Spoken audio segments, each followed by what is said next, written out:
बिस्मिल्लाहिर्रहमानिर्रहीम। अस्सलाम वालेकुम जी दोस्तों, क्या हाल है। उम्मीद करता हूँ कि आप सब लोग अल्लाह पाक की रहमत से बिल्कुल ठीक ठाक होंगे।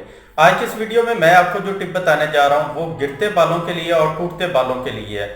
अक्सर फीमेल जो है इस हवाले से बहुत ज़्यादा परेशान होती हैं कि हमारे बाल जो हैं वो टूट रहे हैं, बाल जो हैं वो दो मुँहे हो रहे हैं और सबसे ज़्यादा प्रॉब्लम जो है बालों के गिरने का होता है। ठीक है, तो उसके लिए बहुत ही आसान सी है, ज़बरदस्त टिप है और 100% इसका रिजल्ट है। आप इसको ज़रूर इस्तेमाल करें, इंशाल्लाह आपको बहुत अच्छा रिजल्ट मिलेगा। चंद दिन के इस्तेमाल से बालों का गिरना जो है ये ख़त्म हो जाएगा। तो इसके लिए हमें जो चीज़ें चाहिए उनमें नंबर 1 पे चाहिए हमें रोगन अरेंड कैस्टर ऑयल, ये आपने लेना है 100 ml। और नंबर 2 पे चाहिए हमें रोगन नारियल, ये आपने लेना है 200 ml। और नंबर 3 पे हमें चाहिए रोगन जैतून, ये आपने लेना है 300 ml। अब इन तीनों को आपने मिक्स कर लेना है, मिक्स करके इसको महफूज कर लें। रोजाना रात को सोते वक्त जो है बालों की जड़ों से लेकर सिरों तक जो है इसको अप्लाई करें और उसके बाद जो है आप सो जाएं।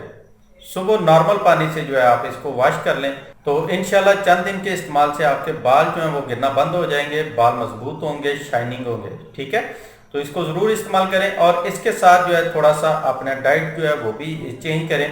डाइट में जो है आप ड्राई फ्रूट इनका ज़्यादा इस्तेमाल करें, जैसे कि बादाम, अखरोट, नारियल वगैरह जो है वो।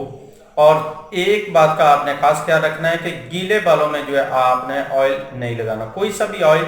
जब आप नहा के फ्रेश होते हैं तो उसके बाद आपने फ़ौरन नहीं लगाना, जब तक आपके बाल खुश्क ना हो तब तक ऑयल जो है वो इस्तेमाल ना करें।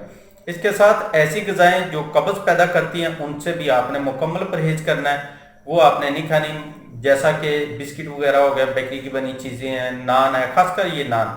सुबह नाश्ते में अक्सर लोग जो हैं वो नान का नाश्ता करते हैं, तो उनके साथ ये प्रॉब्लम बहुत ज़्यादा होता है। वो लोग जो है इसको थोड़ा सा अवॉइड करें, किसी और चीज़ का नाश्ता कर लें। ठीक है, तो इसको इस्तेमाल करें, साथ में थोड़ा सा परहेज़ भी करें तो इंशाल्लाह आपका मसला हमेशा के लिए ख़त्म हो जाएगा।